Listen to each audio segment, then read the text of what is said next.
नमस्कार। News nation digital के हमारे साप्ताहिक एपिसोड घटना चक्र में आपका स्वागत है। मैं हूं सुमित कुमार दुबे। भारत के एक पड़ोसी मुल्क मालदीव में हाल ही में सत्ता परिवर्तन हुआ है। भारत समर्थक इब्राहिम मोहम्मद सोली को मात देकर भारत विरोधी और चीन के दोस्त माने जाने वाले मोहम्मद मोइज्जू मालदीव के नए राष्ट्रपति चुने गए हैं। माना जा रहा है कि अब हिंद महासागर के इलाके में स्थित इस देश में भारत का प्रभाव कम हो जाएगा।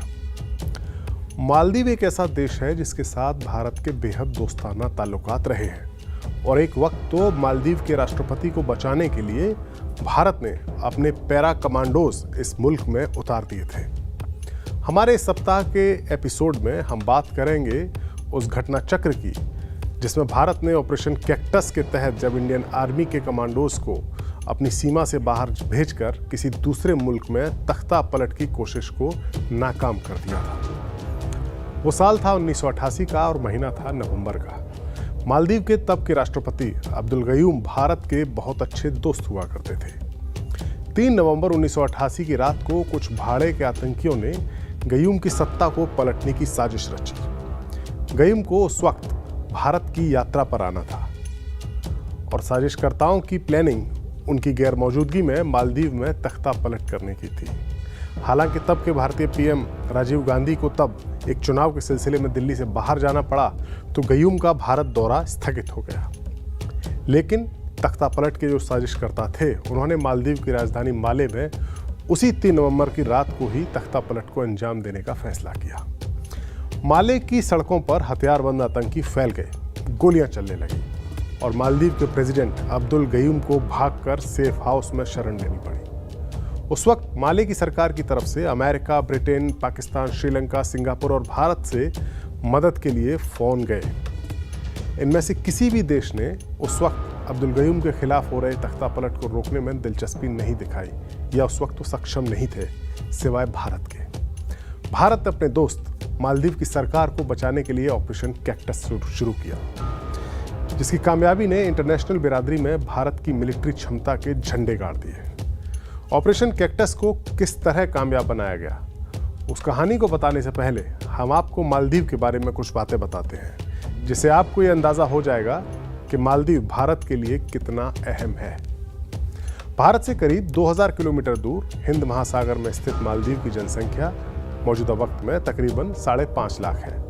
लेकिन 1000 से ज्यादा छोटे बड़े द्वीपों वाले इस देश की लोकेशन काफी ज्यादा अहम है। दरअसल मालदीव हिंद महासागर में जिस लोकेशन पर स्थित है वो दुनिया का सबसे खास और व्यस्त समुद्री मार्ग है। चीन जैसे बड़े देश के आयात निर्यात का एक बड़ा हिस्सा इसी मार्ग से गुजरता है।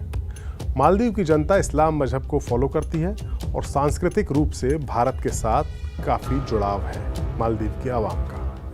मालदीव को 1965 में ब्रिटेन से आज़ादी मिली और 3 साल बाद ही इस मुल्क में राजशाही का अंत हुआ, लोकशाही की शुरुआत हुई।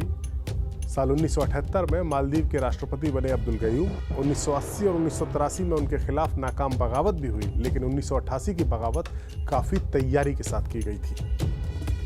अब्दुल गयूम का तख्ता पलट करने की साजिश करने वाले लोगों में 2 शख्स बेहद अहम थे।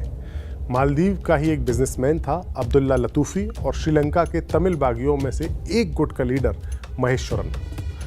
इन साजिशकर्ताओं का मकसद अब्दुल गयूम को सत्ता से हटाकर इस मुल्क को सोना, हथियार और ड्रग्स की तस्करी का अड्डा बनाने का था। 3 और 4 नवंबर 1988 की दरमियानी रात को 300 से ज्यादा भाड़े के आतंकियों ने मालदीव की राजधानी माले के रेडियो सेंटर और कम्युनिकेशन सेंटर्स पर कब्जा कर लिया और राष्ट्रपति अब्दुल गयूम को गिरफ्तार करने का अभियान शुरू किया। अब्दुल गयूम सेफ हाउस में चले गए। जैसे ही माले की सरकार को इस बगावत की इत्तला हुई, उसके अधिकारियों ने मदद के लिए विदेशी सरकारों को फोन घुमाना शुरू किया और मदद का भरोसा आया भारत सरकार की तरफ से। भारत में उस वक्त राजीव गांधी की सरकार थी। विदेश मंत्रालय में संयुक्त सचिव कुलदीप सहदेव के पास माले स्थित भारतीय उच्चायुक्त से फोन आया और उन्होंने पीएमओ के अधिकारी रोनेन सेन को इसकी इत्तला दी। मिलिट्री ऑपरेशन रूम में एक इमरजेंसी मीटिंग शुरू हुई, जिसमें कलकत्ता से लौट कर आए राजीव गांधी भी शामिल हुए। वरिष्ठ पत्रकार सुशांत सिंह ने अपनी किताब mission overseas daring operations by the Indian military में लिखा है, राजीव गांधी ने रोनेन सेन और कुलदीप सहदेव के साथ मिलिट्री ऑपरेशन रूम में एंट्री ली। गृह राज्य मंत्री पी चिदम्बरम वहां नेशनल सिक्योरिटी गार्ड्स यानी एनएसजी के कमांडोज को भेजने की उन्होंने पेशकश की, लेकिन आर्मी ने उसे कबूल नहीं किया। रॉ के चीफ आनंद स्वरूप वर्मा ने कहा कि उनकी सूचना है कि माले के हुलहुले हवाई अड्डे पर सैकड़ों विद्रोहियों ने कब्जा कर लिया है। रोनेन सेन ने उन्हें चुप रहने के लिए कहा। दरअसल माले में जो कुछ हो रहा था उसकी असली सूचना तो रोनेन सेन के ही पास थी। इस मीटिंग में पहले यह तय हुआ कि आगरा में मौजूद इंडियन आर्मी की 50 पैरा ब्रिगेड के सैनिकों को या कमांडोज को माले में पैराशूट के जरिए उतारा जाएगा, लेकिन परेशानी ये थी कि ऐसे ड्रॉपिंग जोन की उन्हें ज़रूरत थी जहां अगर उनके पैराशूट बिखर भी जाएं तो वो ज़मीन पर ही उतरें। लेकिन ऐसी सूरत में माले में उनके समुद्री पानी में उतरने की आशंका भी काफ़ी ज़्यादा थी, क्योंकि छोटे छोटे टापुओं वाले देश मालदीव में छाताधारी सैनिकों के उतरने के लिए पर्याप्त सफिशिएंट खुला मैदान नहीं था। बहरहाल तय हुआ कि माले के हवाई अड्डे पर, जो हुलहुले हवाई अड्डा था, उस पर भारत के पैरा कमांडोज को उतारा जाएगा। लेकिन उस हवाई अड्डे की लंबाई कितनी है इसकी सही जानकारी भी भारत के पास नहीं थी। फिर खुद कभी कमर्शियल पायलट रहे राजीव गांधी ने माले के हवाई अड्डे पर उतर चुके एयर इंडिया के पायलट से इसकी पूरी जानकारी हासिल करने का सुझाव दिया। आगरा में मौजूद पैरा ब्रिगेड के कमांडर ब्रिगेडियर फारूक पुलसारा को पैरा कमांडोज को तुरंत तैयार करने के लिए कहा गया। उन्होंने उस वक्त तक मालदीव का नाम भी नहीं सुना था। पुलसारे ने अपने आदमियों को आगरा के टूरिस्ट सेंटर्स में जाकर मालदीव के बारे में ज़्यादा से ज़्यादा जानकारी जुटाने के लिए कहा, जल्दी से जल्दी। बहरहाल छतरी माता की जय के नारे के साथ आगरा के खेरिया हवाई अड्डे से 6 पैरा के कमांडोज इंडियन एयरफोर्स के ट्रांसपोर्ट विमान IL-76 में बैठकर मालदीव के लिए उड़ान भरने लगे। ये जहाज आगरा से मालदीव के लिए रवाना हुआ। दरअसल इंडियन आर्मी पहली बार विदेश में जाकर ऐसे ऑपरेशन को अंजाम दे रही थी। ये अपने आप में एक अनोखा ऑपरेशन था। मालदीव के बारे में जानकारी हासिल करने में इस मुल्क में जो भारत के राजदूत थे AK बनर्जी, जो हाई कमिश्नर थे भारत के, उनका अनुभव काफ़ी काम आया, जो उस वक्त दिल्ली में ही मौजूद थे। बनर्जी भी भारतीय कमांडोज के साथ मालदीव के लिए रवाना हुए। ये पहली बार हुआ जब विदेश मंत्रालय का कोई अधिकारी किसी मिलिट्री ऑपरेशन में कमांडोज के साथ गया। बहरहाल 5 घंटे की उड़ान के बाद जब भारत का पहला विमान माले के हवाई अड्डे पर उतरा तो उस वक्त घुप अंधेरा था। भारत के 150 कमांडोज और कई जीपें बिजली की फुर्ती के साथ विमान से बाहर निकले। भारत के कमांडोज 2 हिस्सों में बटे। पहली टुकड़ी की जिम्मेदारी एयरपोर्ट पर कब्जा बरकरार रखने की थी ताकि बाद में आने वाले भारतीय कमांडोज की लैंडिंग भी सिक्योर की जा सके। दूसरी टुकड़ी मालदीव के राष्ट्रपति अब्दुल गयूम को रेस्क्यू करने के लिए सेफ हाउस की ओर बढ़ गई। रात को 2:10 पर भारी गोलीबारी के बीच इंडियन आर्मी के कमांडोज ने अब्दुल गयूम के रेस्क्यू ऑपरेशन को कामयाबी से अंजाम दिया, उन्हें रेस्क्यू करा लिया। सुबह 4 बजे सैटेलाइट फोन पर राजीव गांधी से अब्दुल गयूम की बात कराई गई। BBC की एक रिपोर्ट में रोनेन सेन के हवाले से बताया गया है कि उस वक्त जब अब्दुल गयूम ने राजीव गांधी से बात की तब राजीव गांधी अपने कंप्यूटर के सामने बैठे थे और गयूम से बात करने के बाद ही वो सोने के लिए चले गए।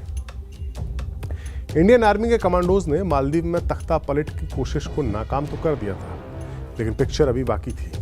अपनी नाकामी के बाद करीब 70-80 बागी या आतंकी और उनके लीडर एक कमर्शियल जहाज MV प्रोग्रेस को अपने कब्जे में लेकर समंदर की लहरों को चीरते हुए श्रीलंका की ओर भागने लगे।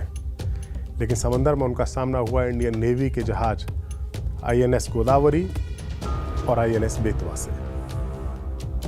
इन आतंकियों के जब इनसे सरेंडर करवाने के लिए कहा गया और वो कोशिशें जब नाकाम हुई, तब 7 नवंबर को इस जहाज का पीछा करते हुए इस जहाज पर इंडियन नेवी के जहाज़ों ने लाइट फायरिंग की, जिसमें कुछ आतंकी मारे गए और बाकियों ने सरेंडर कर दिया। मालदीव अब तक सुरक्षित हो चुका था। भारत ने अपने दोस्त को बचाने के लिए किया गया वादा पूरी तरह से निभाया। इंडियन आर्मी के इस ऑपरेशन कैक्टस की पूरी दुनिया में तारीफ हुई। ये विदेश में भारत का पहला ऑपरेशन था, इंडियन आर्मी का पहला ऑपरेशन था। अमेरिका की मशहूर मैगजीन टाइम ने अगले साल अपने कवर पर इस ऑपरेशन कैक्टस में शामिल रहे INS गोदावरी की तस्वीर को छापते हुए कैप्शन दिया था, super India the next military power.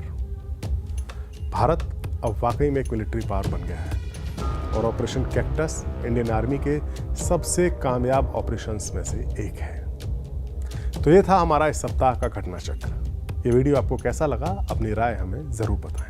नमस्कार।